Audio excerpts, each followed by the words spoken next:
amigos? Bienvenidos a su canal Radio TV Taína.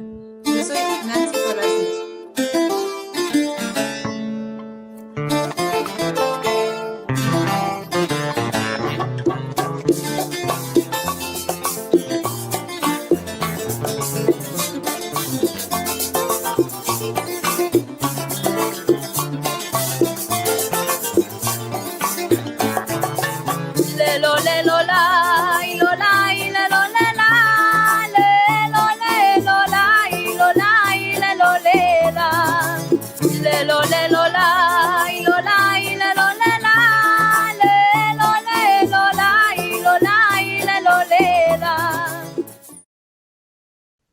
Bienvenidos a un nuevo capítulo de Radio TV Taína. Soy Nancy Palacios y me siento muy contento ya que nos acompaña Adilene Morales.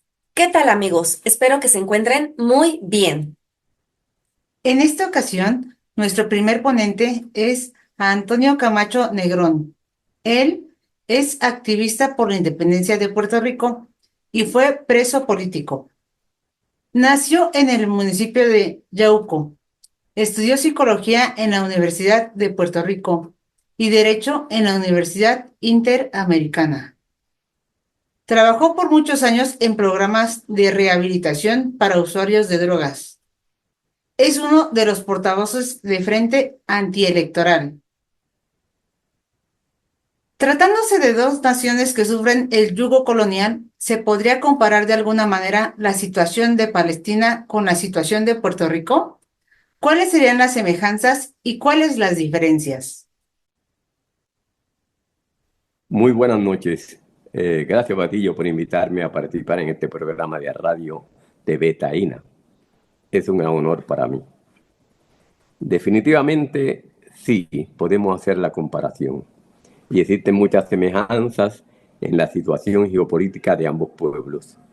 Sin embargo, para que podamos hacer una comparación objetiva, necesariamente tenemos que hablar del imperialismo, de su naturaleza y de su empeño desmedido de controlar y someter al mundo a sus intereses.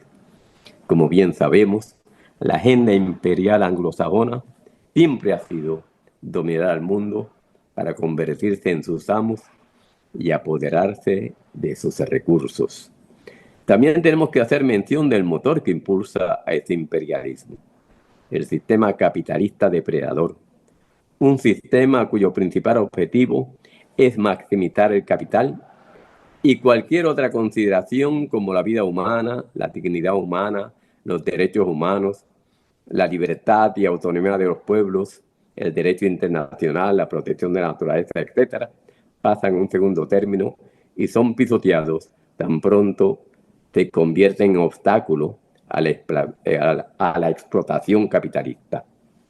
Debemos resaltar también que la tan cacareada democracia y defensa de los derechos humanos en una nación imperialista, llámese Estados Unidos, Inglaterra o cualquier otra, no es otra cosa que una cortina de humo para ocultar sus desmanes, como son las invasiones y agresiones contra otros pueblos, la explotación monumental de sus recursos, actos genocidas, burla a los derechos humanos y, sobre todo, una cortina de humo para esconder la verdadera naturaleza de la clase dirigente imperialista: su egoísmo, su crueldad, su autopercepción prepotente de raza superior y, por tanto, creerse bendecida por una providencia para dirigir y dominar al mundo y explotarlo a su antojo.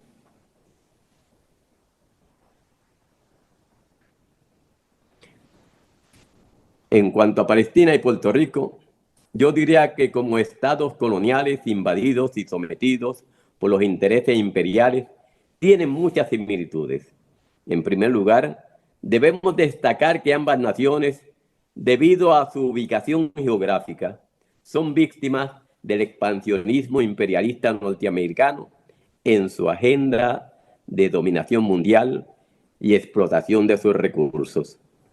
Puerto Rico, llamado por los navegantes españoles la llave de las Antillas y considerado por los altos mandos militares gringos como el Gibraltar de Estados Unidos en el Caribe, con la costa norte bordeada por el Océano Atlántico y la costa sur por el Mar Caribe. Esta es la cabeza de playa ideal para controlar los países latinoamericanos y salvaguardar el Canal de Panamá. La invasión y posterior ocupación de la nación puertorriqueña en gran medida le facilitó a Estados Unidos el control político de América Latina y la explotación de sus recursos naturales.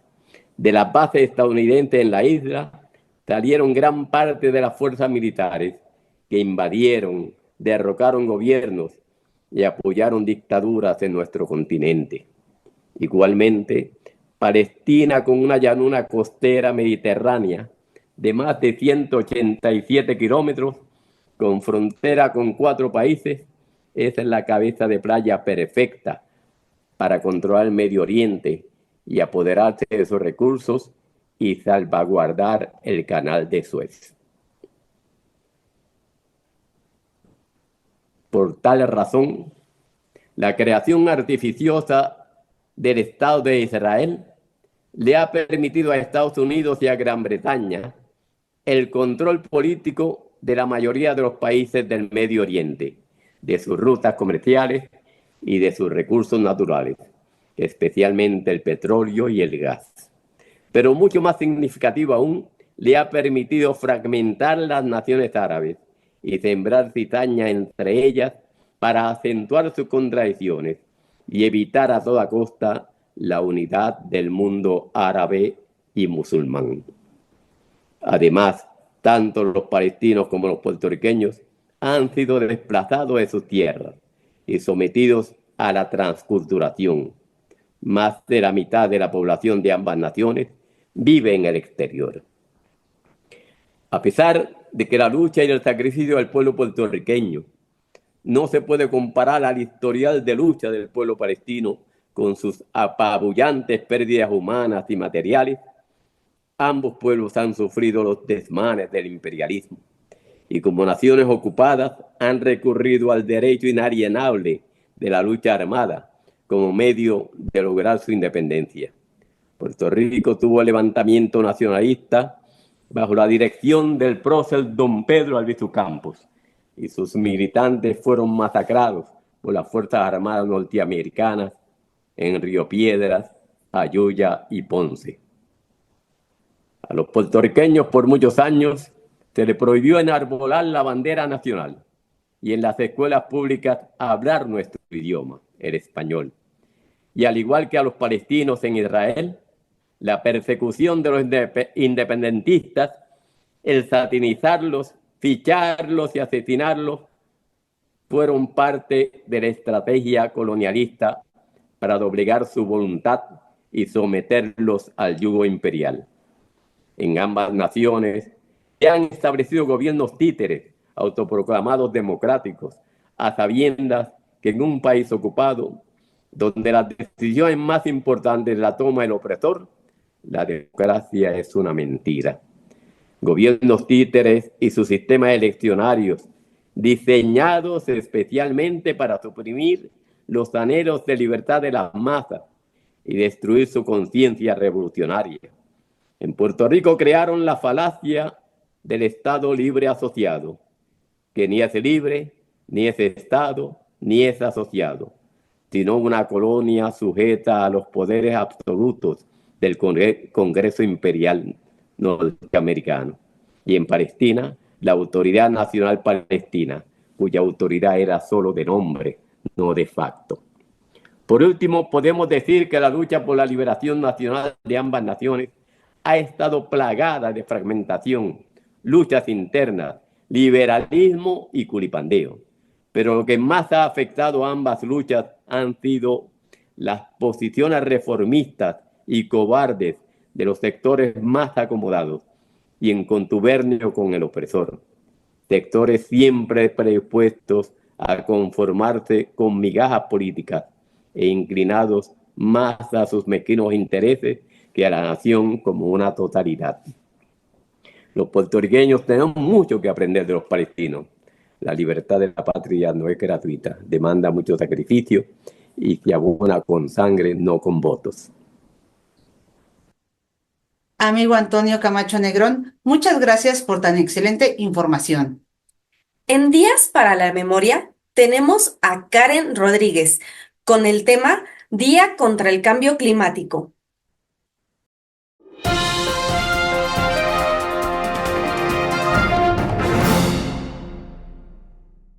Hola amigos de Radio TV Taína, soy Karen Rodríguez y esta vez hablaremos sobre el cambio climático. El 24 de octubre se celebra el Día Internacional contra el Cambio Climático, con el objetivo de movilizar y sensibilizar a millones de personas de todo el mundo acerca de los calentamientos globales. El calentamiento global es una realidad que está afectando a los ecosistemas y a la vida de muchas personas. Algunos de los efectos actuales y futuros del cambio climático son: las capas de hielo de la Antártida y Groenlandia se están derritiendo, lo que podría elevar el nivel del mar.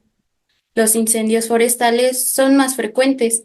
Las sequías son más prolongadas en algunas regiones. Las tormentas tropicales son más intensas y duran más, entre otros. Eso es todo. Nos vemos hasta la próxima. Gracias a Karen Rodríguez en Días para la Memoria. En nuestro tan esperado segmento cultural nos acompañará el grupo Toque Bulanga.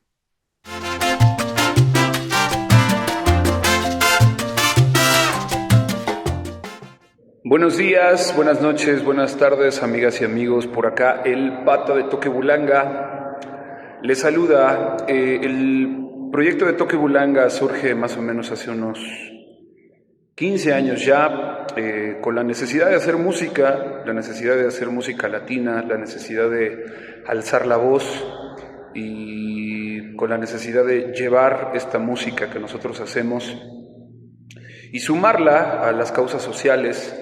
Nosotros creemos que desde nuestra trinchera es una oportunidad para hacer la denuncia y al mismo tiempo para hacer el baile. Pues es como el motivo principal por el cual nace el Toque Bulanga, y pues básicamente por la necesidad de hacer música, la necesidad de expresarnos como músicos y la necesidad de hacer bulla, de hacer baile. Y bueno, todas las producciones que realiza Toque Bulanga siempre han sido en colectivo. Toque Bulanga es un proyecto 100% colectivo. Y pues los procesos musicales, los procesos organizativos, tratamos de que sean completamente colectivos. La dinámica creativa también lo es. Algún compañero llega con alguna letra, otro compañero propone un ritmo, alguien propone una introducción, alguien propone alguna línea melódica de unos metales. Al final creo yo que los resultados de las canciones pues tienen un porcentaje igualitario. En ese sentido me atrevo a decir que todas las canciones son de todos, ¿no? No podríamos decir que porque alguien pone la letra, la canción le pertenece. En ese sentido creo que todo el proceso creativo pertenece completamente a Toque Bulanga, ¿no? Y bueno, los invitamos a escuchar esta canción llamada Bulla, que es nuestra última producción musical. Esta canción de Bulla pues es una canción que invita a que pues sigamos organizándonos, a que sigamos manteniendo la esperanza, a que sigamos manteniendo pues arriba la utopía en un sentido organizativo de lucha, porque en la colectividad, en la unidad es donde encontramos la esperanza. Entonces, pues quisimos cantarle en ese sentido a esta necesidad como seres humanos de seguirnos organizando. Y pues disfruten la canción de Bulla. Acá voy. Bien, esta es Bulla, toma número 4. Cuando quiera, maestro.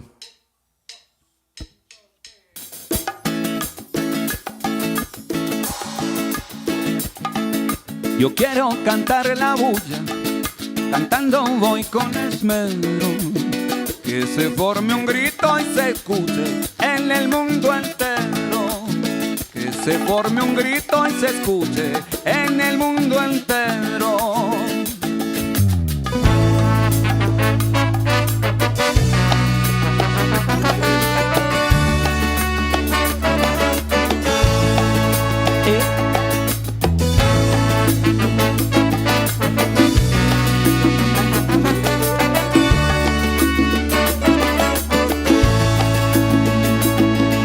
Yo quiero cantar la bulla, cantando voy con esmero, que se forme un grito y se escuche en el mundo entero, que se forme un grito y se escuche en el mundo entero, que se escuche el canto y esta melodía, latiendo bien fuerte en el pecho de la tierra mía, y este es otro grito que sueña que un tiempo ya no habrá dolor, ya no habrá ya más sufrimiento, ya no habrá dolor, ya no habrá ya más sufrimiento.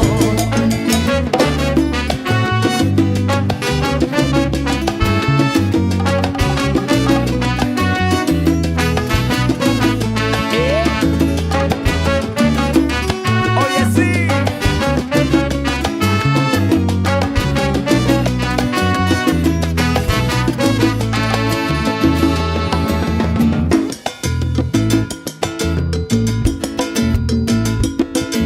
Yo canto con sentimiento, con el amor de mi pecho, que es el arma de los que sueñan, es un puño al viento, es el arma de los que sueñan, es un puño al viento, ese escucha el canto y esta melodía, latiendo bien fuerte en el pecho de la tierra mía. Ay, canta conmigo, cantemos bonito, que salga del alma la bulla, que salga otro grito, que salga del alma la bulla, que salga otro grito. Nos encontramos en el canto, nos encontramos en la vida, miles de colores, miles de voces que aún soñamos sin medida. Esta es la fiesta de la alegría que une demandas cada vez más vivas. Despertemos de la conciencia y que esta bulla y este grito sea otro más de miles de semillas. Ay, cantemos de la esperanza, canta conmigo. Salga del alma la bulla, que salga otro grito. Este es otro grito que te llama, goza y déjate llevar. Salga del alma la bulla, que salga otro grito. Ay, la danza de la alegría, el baile de la unidad. Salga del alma la bulla, que salga otro grito.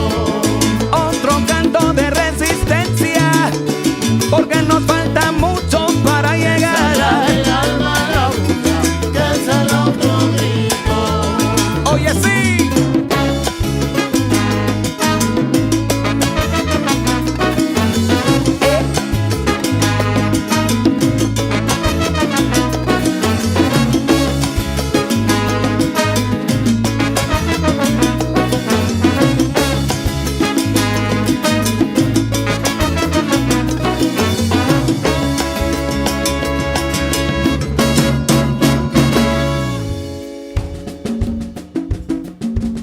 Porque todas las luchas son la misma. Que salga otro grito. Porque no muera la utopía y no muera la esperanza. Que salga otro grito. Porque la cura está en el canto y en la unión de nuestro grito. Que salga otro grito. Ay, saca lo que tengas, sácalo del pecho, déjalo salir. Otro grito. Ay, bulla, bulla, bulla, bulla, bulla, bulla, bulla, bulla, Que ay. salga otro grito. Ay, que salga otro grito del corazón, mamá. Que salga otro grito. Yo te lo digo, te lo repito. Que salga otro grito. Y yo me voy con mi mamá pa' que me haga un arrocito. Que salga otro grito. Ahí nada más.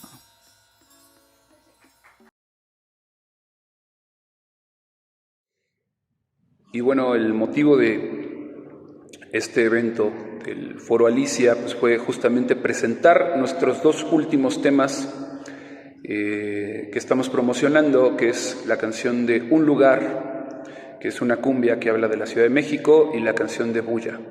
Pues estuvimos por ahí presentando estos temas y nada, pues esperemos que estén al tanto para que puedan ver cuáles o cuándo van a ser nuestras próximas presentaciones. El proyecto no ha sido, ha tenido varios procesos.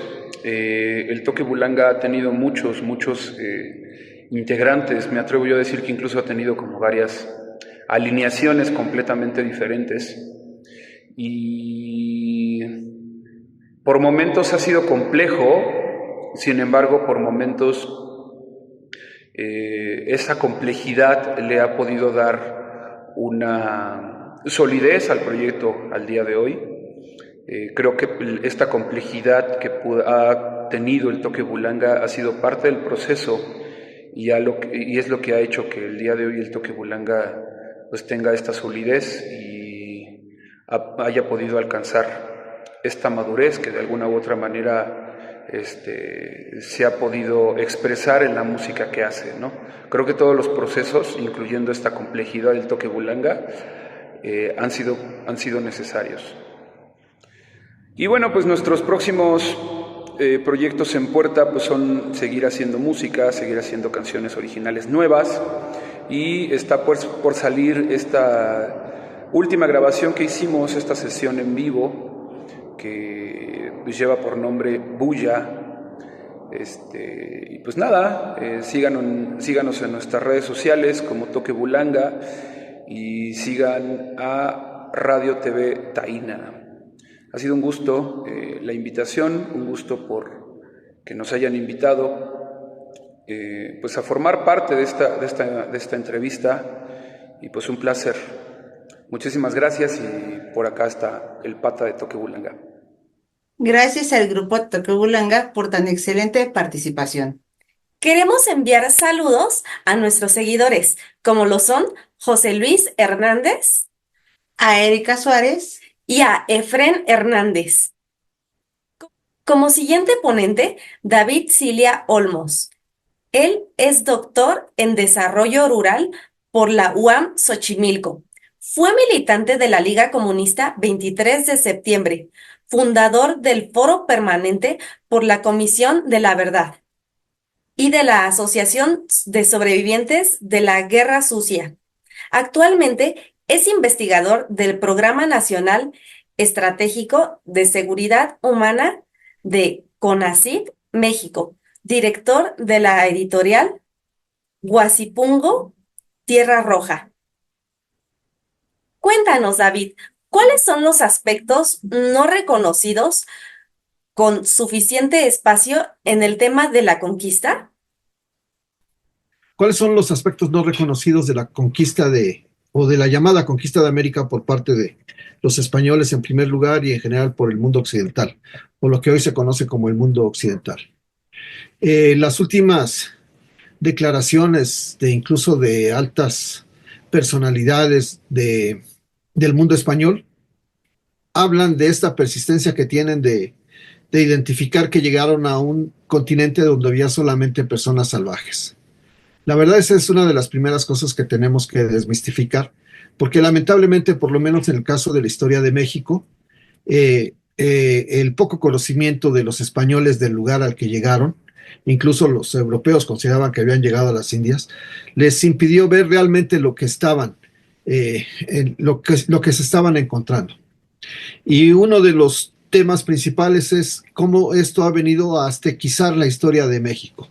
Es decir, para los españoles lo que llegan y se encuentran es a los aztecas, que según ellos son todos los representativos de lo que podríamos decir el mundo indígena en el continente o en el nuevo continente. Pero los aztecas solamente tenían 200 o 300 años de haberse asentado en el lugar, y antes de eso eran un grupo prácticamente que combinaba la cacería con la recolección. Eran un grupo nómada que venía de un lugar llamado Aztlán. Antes de que llegaran los los aztecas, más de 1000 años antes de que llegaran los aztecas al Valle de México o a la Cuenca de México, ya había una cultura muy importante, muy trascendente, que es la cultura náhuatl, que hoy se confunde con cultura mesoamericana y para toda lo que es la historia de México, en lo que es la versión oficial o la versión popular de la historia de México, pues nosotros descendemos del pueblo azteca, lo cual es una mentira flagrante. El pueblo azteca, o el pueblo que originalmente se llamaba azteca y terminaron llamándose mexicas, son una de las tribus, de las 7 tribus, por cierto, de la última, de los llamados chichimecas que se establecieron aquí en la Cuenca de México, donde ya había una floreciente civilización que podemos valorar en el caso de Teotihuacán, que podemos ver en el caso de Cuicuilco y otras grandes construcciones que hay y que existían antes de la llegada de los aztecas. Incluso algunos historiadores dicen que son los aztecas los que descubrieron el cultivo en terraza o lo que serían las chinampas, la siembra de chinampas, pero también esa es una imprecisión grave.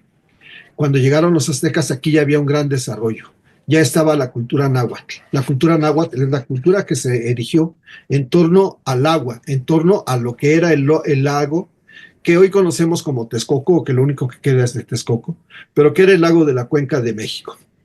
En torno a este lago se construyeron ciudades importantes como las ya mencionadas y tenía más de 7000 años de existir aquí actividad organizada de los hombres que llegaron a esta parte de América, pues persiguiendo básicamente su alimento, y su alimento básicamente en aquel entonces eran los mamuts, que venían migrando del norte hacia el sur por las condiciones geográficas, y que al llegar a la Cuenca de México no tienen otra forma de continuar su recorrido, y se establece un bucle a donde se propicia el establecimiento del sedentarismo, el descubrimiento local de la agricultura, que junto con otras influencias como por ejemplo de los olmecas, terminan desarrollando la cultura náhuatl. En realidad, cuando nosotros decimos azteca, ocultamos la parte que hay atrás del náhuatl. Los aztecas incluso no hablaban el náhuatl. Ahora bien, las costumbres o el nivel de desarrollo que tenían los aztecas es el que se encuentran los españoles. Y entonces pueden decir, son unos salvajes que construían pirámides para subir a ellas y sacarle el corazón a una persona. Todo eso es falaz. Las grandes construcciones que se establecen en todo lo que es Mesoamérica, que son parte de la cultura náhuatl particularmente, o de la cultura olmeca o de la cultura maya o zapoteca, principalmente, tienen todo ese desarrollo civilizatorio, pero no es ese desarrollo civilizatorio el que se encuentran los españoles o el que reconocen, sino solamente los aztecas. Por eso la visión que tiene la historiografía española, pero también lamentablemente la mexicana, de que las personas que estaban aquí eran unos salvajes.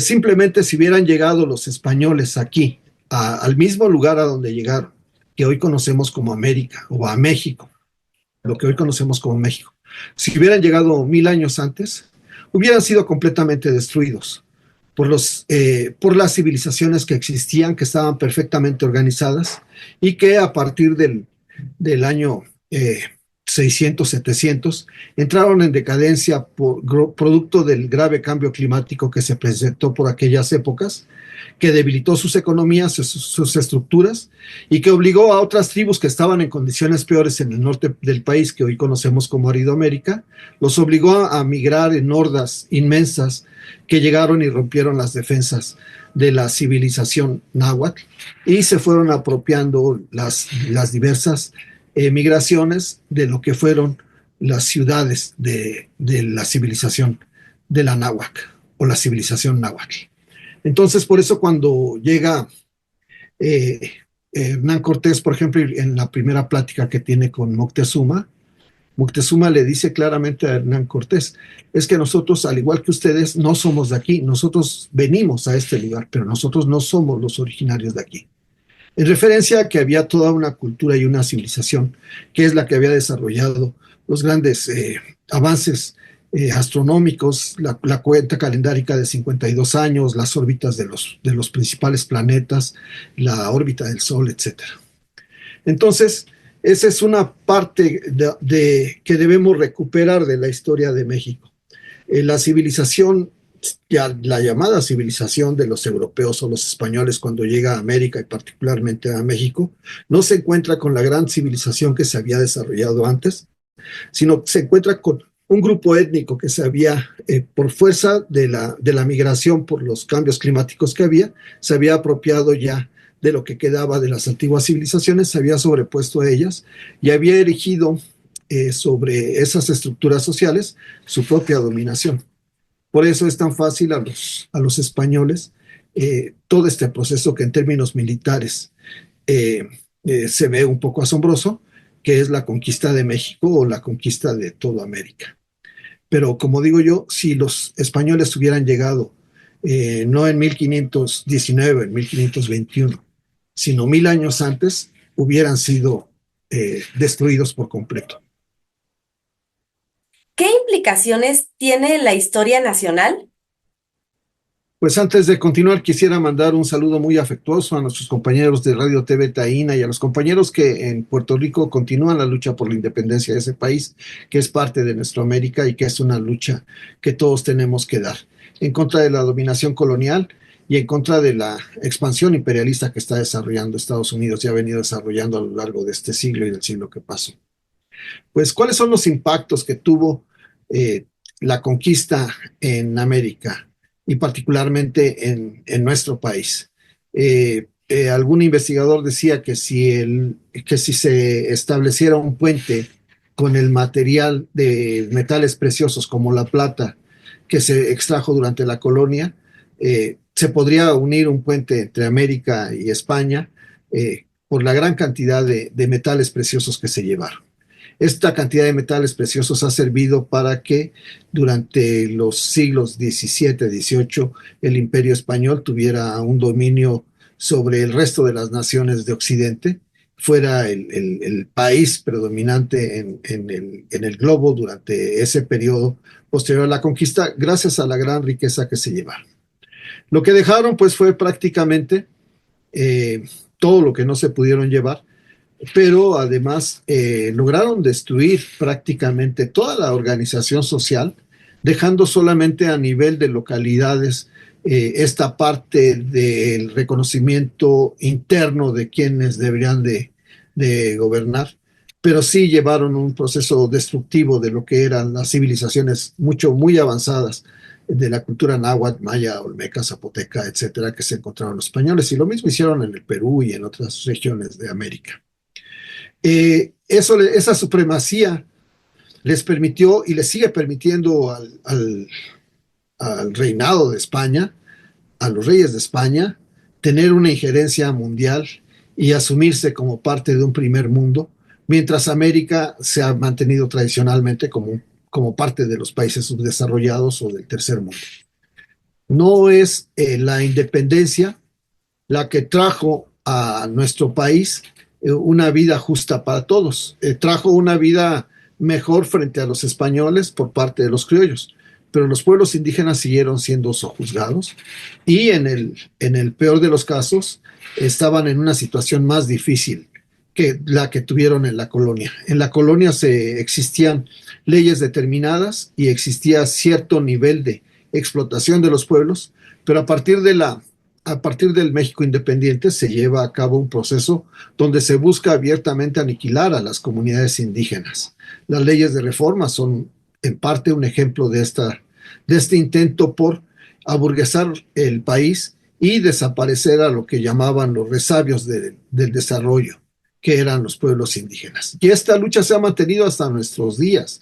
Sigue habiendo una clara tendencia por aniquilar a todas las culturas, por unificar en un solo idioma los idiomas nacionales, plantear que esas no son lenguas, que son dialectos, que son formas de atraso, cuando en general todas estas lenguas revisten una importante acervo de conocimientos que han desarrollado los pueblos pues, a lo largo de milenios.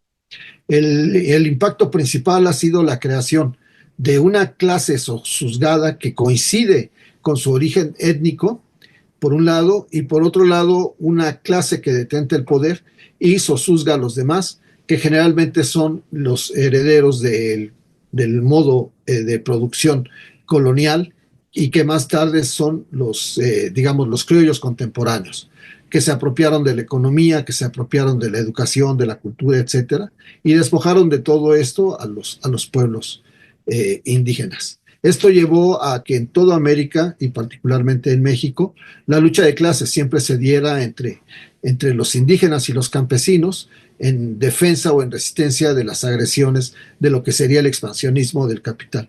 Y hoy lo vemos todavía particularmente con los intentos de sobreponer a los territorios indígenas y no reconocer estos territorios indígenas para grandes desarrollos que permitan a la oligarquía tener beneficios.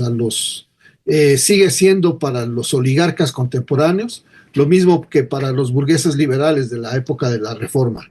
Siguen siendo los indígenas y su territorio un obstáculo para el desarrollo del país, y por eso actualmente los pueblos indígenas viven en una situación de calamidad, porque el gobierno ha asumido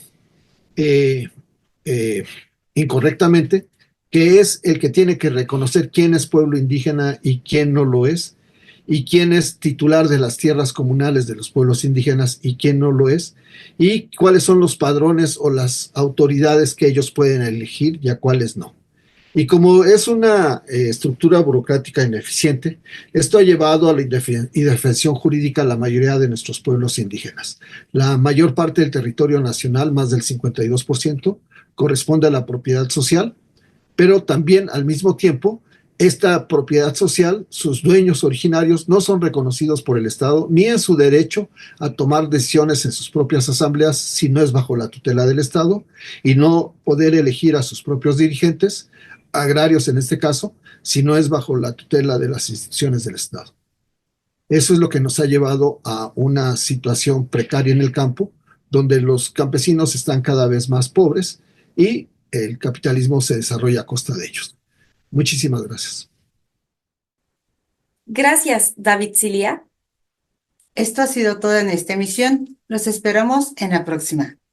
Queremos agradecer En la producción técnica y edición a Freddy Vadillo. en la producción ejecutiva a Juan Antonio Papo Castillo y a Ramón O'Neill postmortem, a Rodrigo Lucena y a Enrique Caruqui. Colaboradores: Elda Carreño, Belén León, Enrique Aguilar, Raúl Pérez Ríos, Adirene Morales, Alonso Villalobos, Karen Rodríguez y Michelle Jiménez. A nuestra corresponsal en Perú, la doctora Amelia del Castillo. A nuestra corresponsal de Colombia, la doctora Angélica Dueñas. A Anita Avilés en el diseño gráfico. Amigos, no olviden visitarnos en nuestras redes sociales y suscríbanse. Regálennos un like. Nosotras somos Radio TV Taína.